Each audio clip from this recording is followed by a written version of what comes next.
यदा यदा हि धर्मस्य ग्लानिर्भवति भारत अभ्युत्थानमधर्मस्य तदात्मानं सृजाम्यहं परित्राणाय साधूनां विनाशाय च दुष्कृतां धर्म संस्थापनार्थाय संभवामि युगे युगे।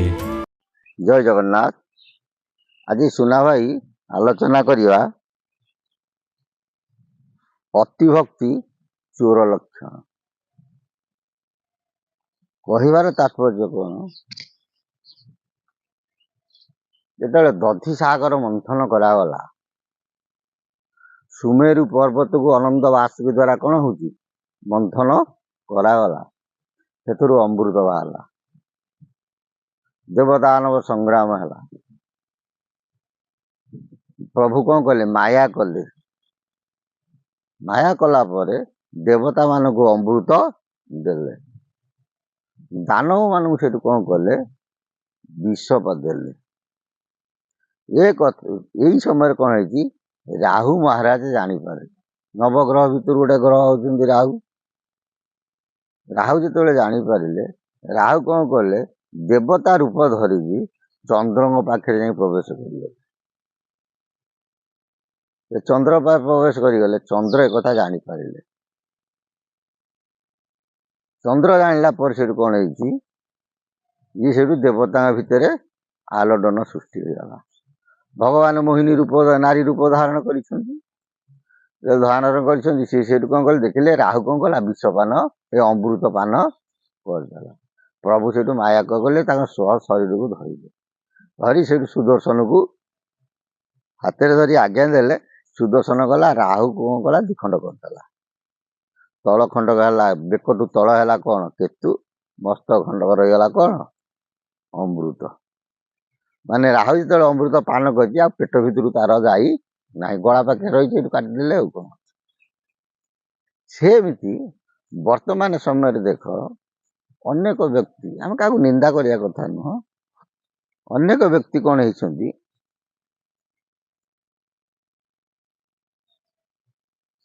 गीता चैतन्य काटी माने जे गोटे परम भक्त रूप को धारण करी अन्य को पट चढ़ाती शोषण करूना। भक्त जी से प्रभु को नाम रे गुण रे सब प्रेम हो गया। भक्त सदा सर्वदा नतमस्तक। भक्त चिंता करे सब जगत कामना। दानव मान सब चिंता करती कौन? निज कामना। भीम भाई देख गोटे पद लिखिं, मो जीवन पछे नरके पड़ी था जगत उदाहर। किमितिया महान सन्तोषी थे गोपबंधु उत्कलमणि गोपबंधु दास। से कहले मिशु मोर देह ए देश माटी रे देशवासी चली जाती पीछे। भक्तर कर्म हूँ सदा सर्वदा चिंतन हूँ कौन? जगत कर्म। से सदा सर्वदा चिंता करती जगत केमती उद्धार।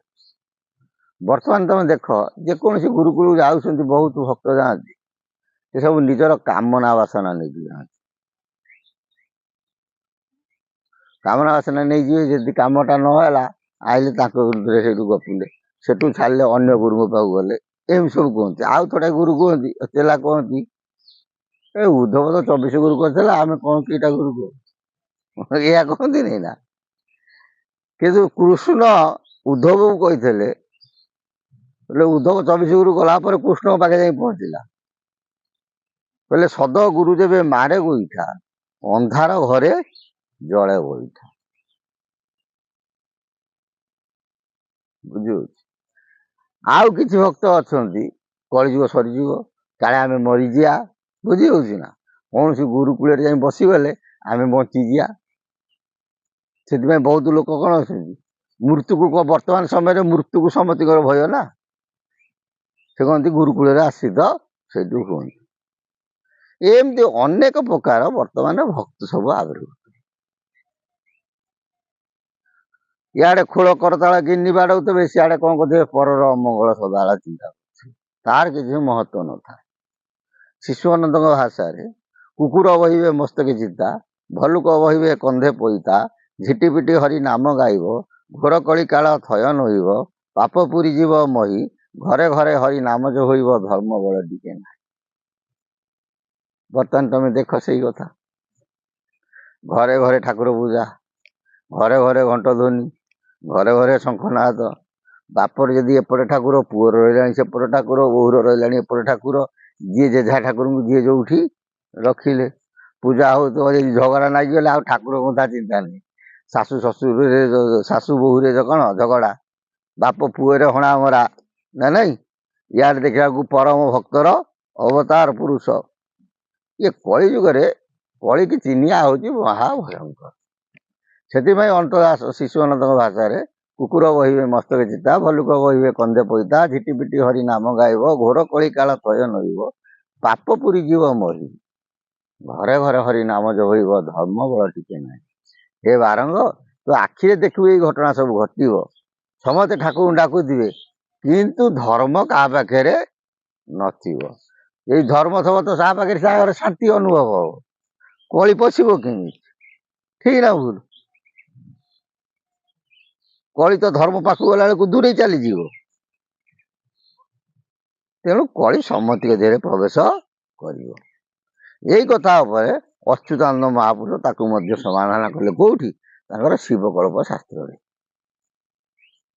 କହିଲେ, କଳି ଯୁଗେ ପ୍ରାଣୀ ଅନେକ ପ୍ରକାର, ଭକ୍ତି ପଥ ଆବୋରିବେ, ମୁନି ସଙ୍ଗେ ମୁନି ଖେଳ କରୁଥିବେ, କେ କାହାକୁ ନ ଚିହ୍ନିବେ। କି ସୁନ୍ଦର କଥା କହିଲେ। କହିଲେ କଳି ଯୁଗେ ପ୍ରାଣୀ ଅନେକ ପ୍ରକାର ଭକ୍ତି ପଥ ଆଚରୁଥିବେ। ମାନେ ତମେ ଦେଖ, କିଏ ଜଗନ୍ନାଥଙ୍କୁ ଡାକୁଥିବ, କିଏ କାଳିଙ୍ଗୀ ଡାକୁଥିବ, କିଏ ଦୁର୍ଗାଙ୍କୁ ଡାକୁଥିବ, କିଏ ଶିବଙ୍କୁ ଡାକୁଥିବ, ଏଇଆ ସବୁ ହଉନି ନା। ଯିଏ ଯେକୌଣସି ଯାହାର ଭକ୍ତିଭାବ ଯିଏ ଗୁରୁ ଠାକୁରଙ୍କ ଉପରେ ଆସିଲା, ସେ ତାଙ୍କୁ ସେବା କରୁଥିବେ। କିନ୍ତୁ ଏମିତି ଗୋଟେ ସମୟ ଆସିବ, ମୁନି ସଙ୍ଗେ ମୁନି ଖେଳ କରୁଥିବେ, କେ କାହାକୁ ନ ଚିହ୍ନିବେ। ସମସ୍ତେ ପ୍ରଭୁର ଆମେ ସନ୍ତାନ ବୋଲି ଏ କଥା କେହି ଜାଣିବେ ନାହିଁ। ସିଏ କହୁଥିବ ମୁଁ ବଡ଼, ସିଏ କହୁଥିବ ମୁଁ ବଡ଼, ସିଏ କହୁଥିବ ମୁଁ ବଡ଼, ବୁଝିହଉଛି ନା। ସାଧୁ କଣ କାହାକୁ କେବେ ସମାଲୋଚନା କରେ? ସିଏ କାହା ଜୀବନରେ କାହାକୁ ସମାଲୋଚନା କରେ ନାହିଁ। ସାଧୁର ଲକ୍ଷଣ ହଉଛି ସର୍ବଭୂନ୍ତୁ ସୁଖିନଂ ସର୍ବେ ସନ୍ତୁ ନିରାମୟା ସର୍ବେ ଭଦ୍ରାଣୀ ପଶ୍ୟନ୍ତୁ ମା କଶ୍ଚିତ୍ ଦୁଃଖ ଭବେତ୍। କିନ୍ତୁ ବର୍ତ୍ତମାନ ତମେ ଦେଖ, ଏ ସାଧୁଙ୍କ ପାଖକୁ ଯିବ, ସେ କଣ ତା ବିରୁଦ୍ଧରେ ଗପିବ, ସେ ତା ବିରୁଦ୍ଧରେ ଗପିବ, ସେ ତା ବିରୁଦ୍ଧରେ ଗପିବ। ମହାପୁରୁଷ ସେଥିପାଇଁ କହିଲେ, ମୁନି ସଙ୍ଗେ ମୁନି ଖେଳ କରୁଥିବେ, କେ କାହାକୁ ନ ଚିହ୍ନିବେ। ସମସ୍ତେ ପ୍ରଭୁର ଛୁଆ ବୋଲି ଏ କଥା କାହାର ଚିନ୍ତା ଆସିବ ନାହିଁ। ସମସ୍ତେ ପରସ୍ପର କଣ କରିଥିବେ, କେହି କାହାକୁ ଚିହ୍ନି ପାରିବେ ନାହିଁ। କାରଣ କାହିଁକି ହୁଏ ନା, ଏମାନଙ୍କ ଆଖି ଆଗରେ ଗୋଟେ ଅନ୍ଧ ପୁଟୁଳି ପଡିଥାଏ।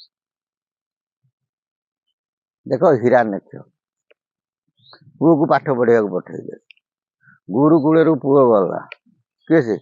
ପ୍ରହ୍ଲାଦ ନା। ପାଠ ପଢିଲେ, ଗୁରୁଦେବ କଣ କଲେ, ବ୍ରହ୍ମା ବିଷ୍ଣୁ ମହେଶ୍ୱର ତିନିଟା ମୁଣ୍ଡୁଳା କାଟିଦେଲେ, ବୁଝେଇ ଦେଲେ କୋଉ ଠାକୁର କିଏ, କାହାର କର୍ତ୍ତବ୍ୟ କଣ।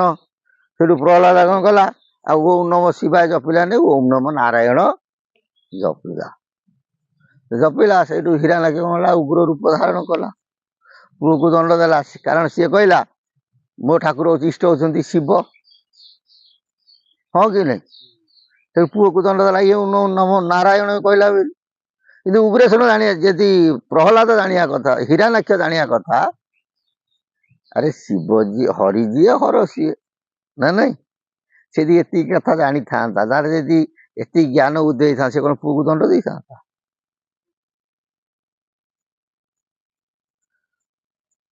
ଶିବଙ୍କର ଆତ୍ମା ହଉଛନ୍ତି ବିଷ୍ଣୁ, ବିଷ୍ଣୁଙ୍କର ଆତ୍ମା ହଉଛନ୍ତି ଶିବ। ଇଏ ହଉଛନ୍ତି ପରସ୍ପରକ କଣ ପରିପୂରକ। ସେଥିପାଇଁ କହିନ, ମମତେବେ ମୋ ମହାଦେବ ବ୍ରହ୍ମ ବତ୍ ଗାତ୍ର ସମ୍ଭବେ ସୁରେଶ ମମ ଭ୍ରାତାଶ୍ଚ ବକ୍ଷ୍ୟାମି ଶୃଣୁନାରଦ। କୃଷ୍ଣ କହିଛନ୍ତି, ମୋ ଗୀତା ଶ୍ରୀମଦ୍ ଭଗବତ ଗୀତାରେ ମୋ ଆତ୍ମା ହଉଛନ୍ତି ଶିବ, ମହାଦେବ। ହିରଣ୍ୟାକ୍ଷ ବୁଝିପାରିଲା, ଯାହାଫଳରେ ପୁଅକୁ ଦଣ୍ଡ ଦେଲା। ସେଇ ନାରାୟଣ ସ୍ୱୟଂ ବିଷ୍ଣୁ, ନୃସିଂହ ରୂପ ହେଲେ, ଉଗ୍ର ରୂପ ହେଲେ। ଉଗ୍ର ରୂପ ବୋଲନ୍ତି ଶିବ ରୂପ ଧାରଣ କଲେ।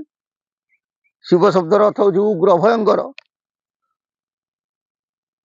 ଶିବ ଶବ୍ଦର ଅର୍ଥ ହଉଛି ସତ୍ୟ, ଶାନ୍ତି।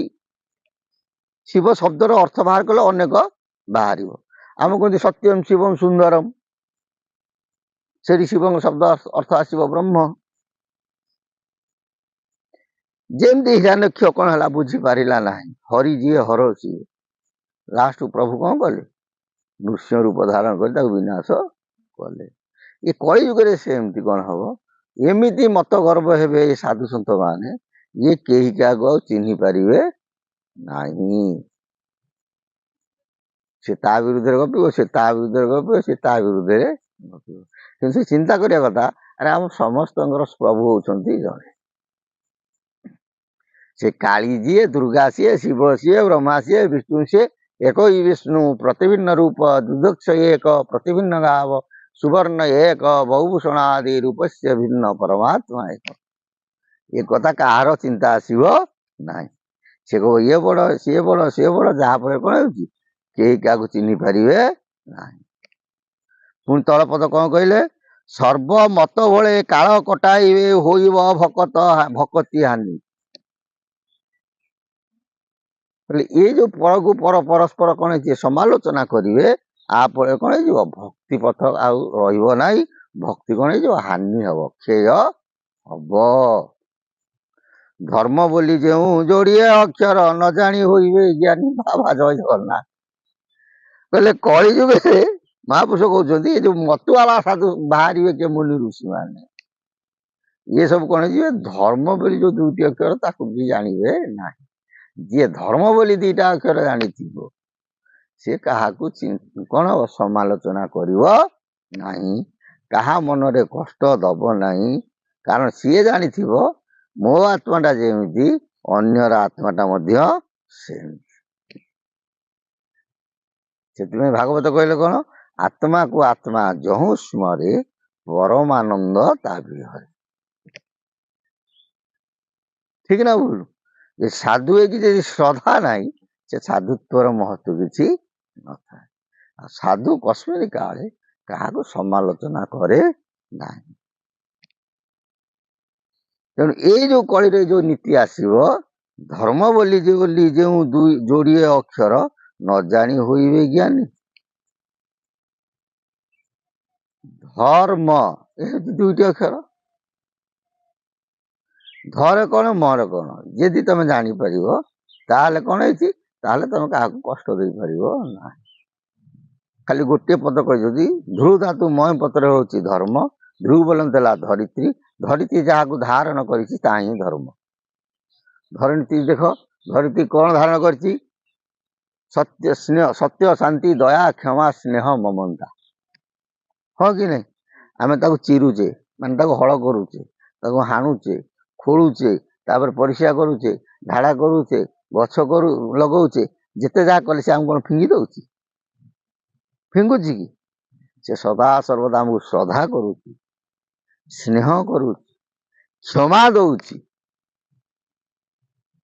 କିନ୍ତୁ ବର୍ତ୍ତମାନ ସମୟରେ କ୍ଷମା କେହି ଯାହାକୁ ଦଉ ନାହାନ୍ତି। ବସୁମାତା ଠାରୁ କ୍ଷମାଶୀଳ କେହି ନାହାନ୍ତି। ସେଥିପାଇଁ କହନ୍ତି ଜନନୀ ଜନ୍ମ ଭୂମିଶ୍ଚ ସ୍ୱର୍ଗାଦପି ଗରୀୟସୀ। ବସୁମାତା, ହଁ କି ନାଇଁ? ପ୍ରଥମ ମା ଜନ୍ମ କଲା ମା, ଦ୍ୱିତୀୟ ମା ହଉଛି କଣ? ବସୁମାତା ମା।